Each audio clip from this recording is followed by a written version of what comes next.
सो तो शब्द विदेह, उस शब्द का कोई स्वरूप नहीं है। जो हम बोल रहे हैं इस शब्द का स्वरूप है। इस शब्द को आप पकड़ सकते हो। यह शब्द आपके कान में जा रहा है, लेकिन जिसे सार शब्द कहा गया है वह बोलने में नहीं आता, जिह्वा पर आवे नहीं, उसको जिह्वा से बोला नहीं जा सकता। तो जो जिह्वा से बोला नहीं जा सकता, जिसको कान से सुना नहीं जा सकता, उसको समझेंगे कैसे? तो कहते हैं कि उसको निरखा जा सकता है, उसको परखा जा सकता है, अर्थात उसका अनुभव किया जा सकता है। अनुभव गम्य है, बोला नहीं जा सकता, कहा नहीं जा सकता। और जो न कहा जाने वाला, न बोला जाने वाला, मात्र अनुभव गम्य जो है, वह तत्व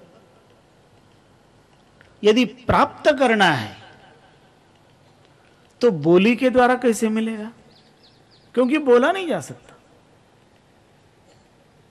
उसकी अनुभूति कैसे होगी? इसलिए कबीर साहब ने उसे समझाया है कि वह तो वैसा है, जिसने भी उसकी अनुभूति की है वह अनुभूति का संकेत दे सकता है, इशारा कर सकता है। और वो जो इशारा है वह पकड़ना आना जरूरी है। इसलिए सद्गुरु के सैन को, सद्गुरु के बैन को जो पकड़ना जाने, जो समझे, वही वास्तव में सार शब्द को अनुभूत कर सकता है। इसलिए उसे सद्गुरु के पास में रहना पड़ता है, सद्गुरु का सानिध्य लेना पड़ता है।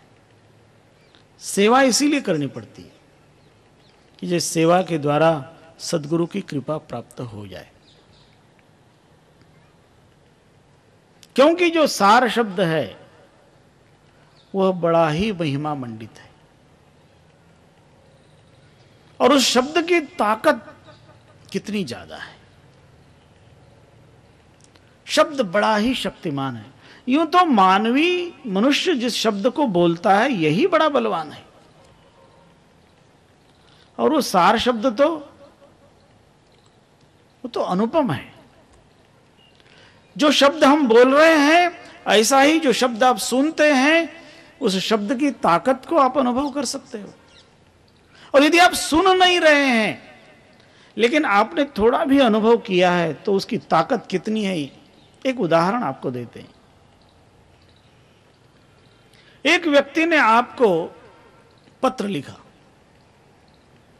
उस पत्र में कुछ शब्द उसने लिखे और आपके लिए अपशब्द लिखे, गालियां दी। आदमी रह रहा है समझो कलकत्ते में, और आपको पत्र मिला जामनगर में। आपने उस पत्र को पढ़ा, उसमें जो लिखे हुए शब्द हैं उन शब्दों को आपने पढ़ा और आपके शरीर में आग लग जाती है, क्योंकि वो गालियां दे रहा है, गालियां लिख रहा है उसमें। और आपको ऐसा लगता है कि ये आदमी यदि मेरे सामने हो तो इसकी गर्दन मरोड़ दो। क्यों? क्रोध आता है। अब उस कागज में कहीं क्रोध नहीं लिखा है, और आपको आना नहीं चाहिए। और वो आदमी तो बैठा है कलकत्ते में, लेकिन वो शब्द जब आपकी जानकारी में आते हैं तब वो आपको पूरी तरह से निचोड़ देते हैं। इस दुनिया में मन को प्रभावित करने वाले ये शब्द ही हैं, शब्द ही प्रभावित करते हैं। इसलिए शब्द की ताकत अपरंपार कही जाती है। और ये तो उन भौतिक शब्दों की ताकत है तो जो अभौतिक है, जिसे सार शब्द कहा है, वो कितना शक्ति संपन्न होगा। और उसका तो व्यक्ति को मात्र अनुभव होता है। और वो अनुभव कैसा है, वह कहा नहीं जा सकता। वह अनुभव ऐसा है जैसे जिसने अनुभव किया है उस मस्ती को वो अपने आप में जानता है। उसे कहा इसलिए नहीं जा सकता क्योंकि वो कहने योग्य नहीं है। जिह्वा के द्वारा कहा ही नहीं जा सकता उसको। जब जिह्वा के द्वारा कहा नहीं जा सकता तो वो सुना नहीं जा सकता।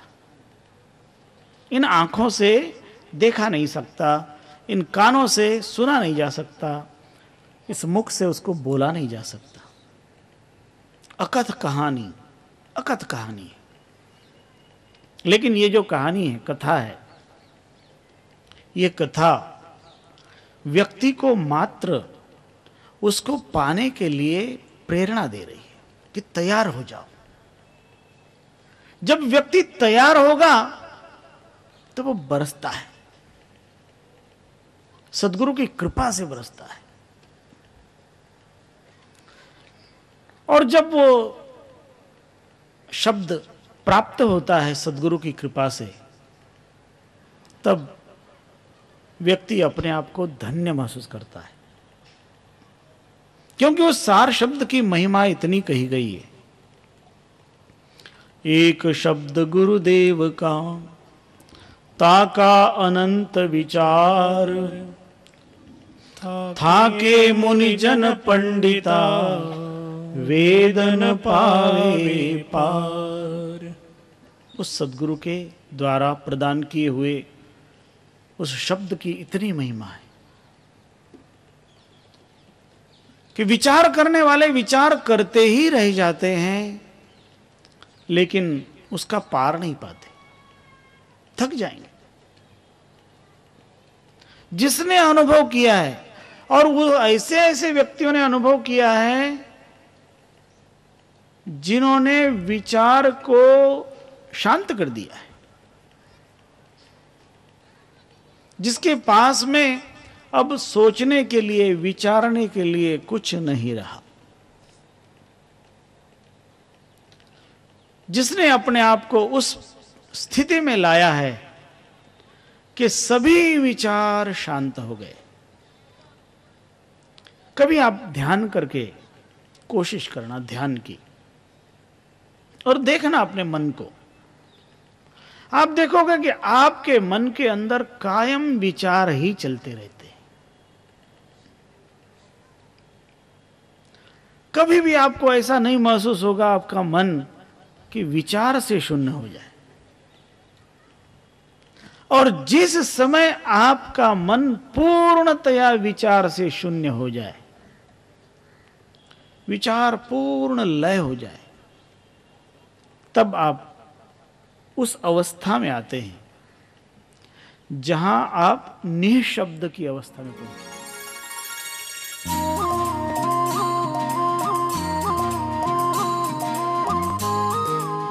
कभी जाकर समुद्र के किनारे खड़े होना और लहरों के बगैर समुद्र को देखने की कोशिश करना। जब समुद्र में लहरें ना हो, आप रोज जाना, 24 घंटे वहां खड़े रहना, और जिस क्षण आपको समुद्र लहरों के बगैर दिखाई पड़े, समझ लिया कि आपने पा लिया, पकड़ लिया।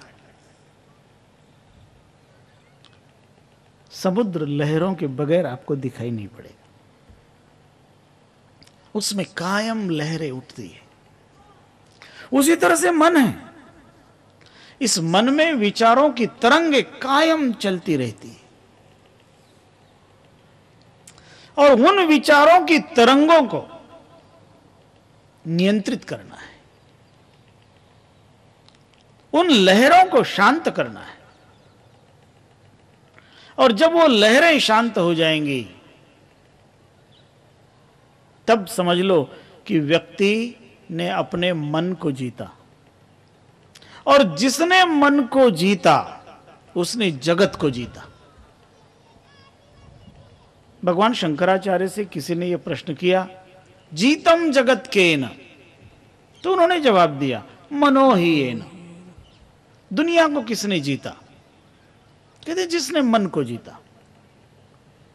कबीर साहब ने तो कहा है, मन के हारे हार है, मन के जीते जीत, परमात्म को पाइए मन ही के प्रतीत। जो आदमी मन पर विजय प्राप्त कर लेता है उसी की विजय है, और मन से यदि हार गया तो हार गया। मन पर विजय पाना ही वास्तव में जीत है।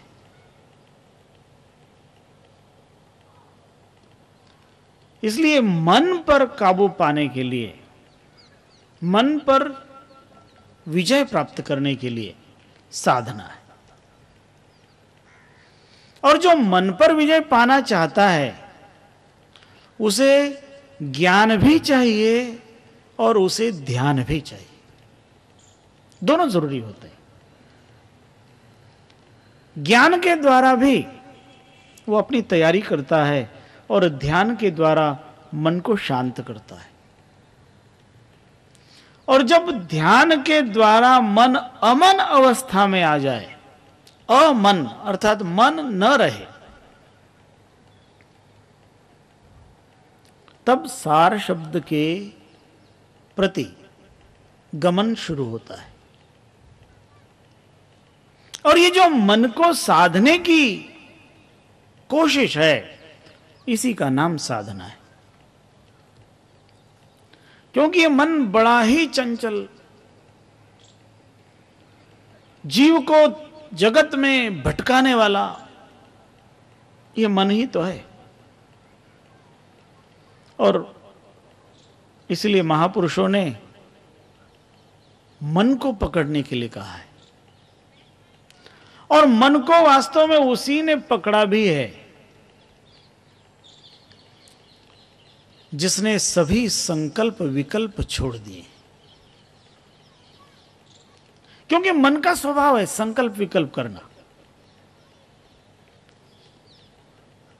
जब व्यक्ति ध्यान में बैठता है तो मन विचारों का बंडल खोलता है,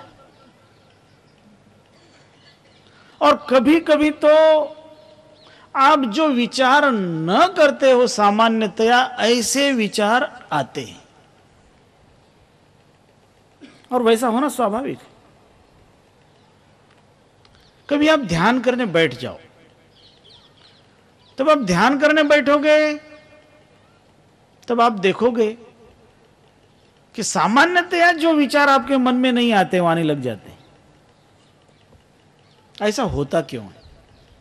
उसका एक कारण है, क्योंकि हम तो उस मन की सफाई करने की कोशिश कर रहे हैं।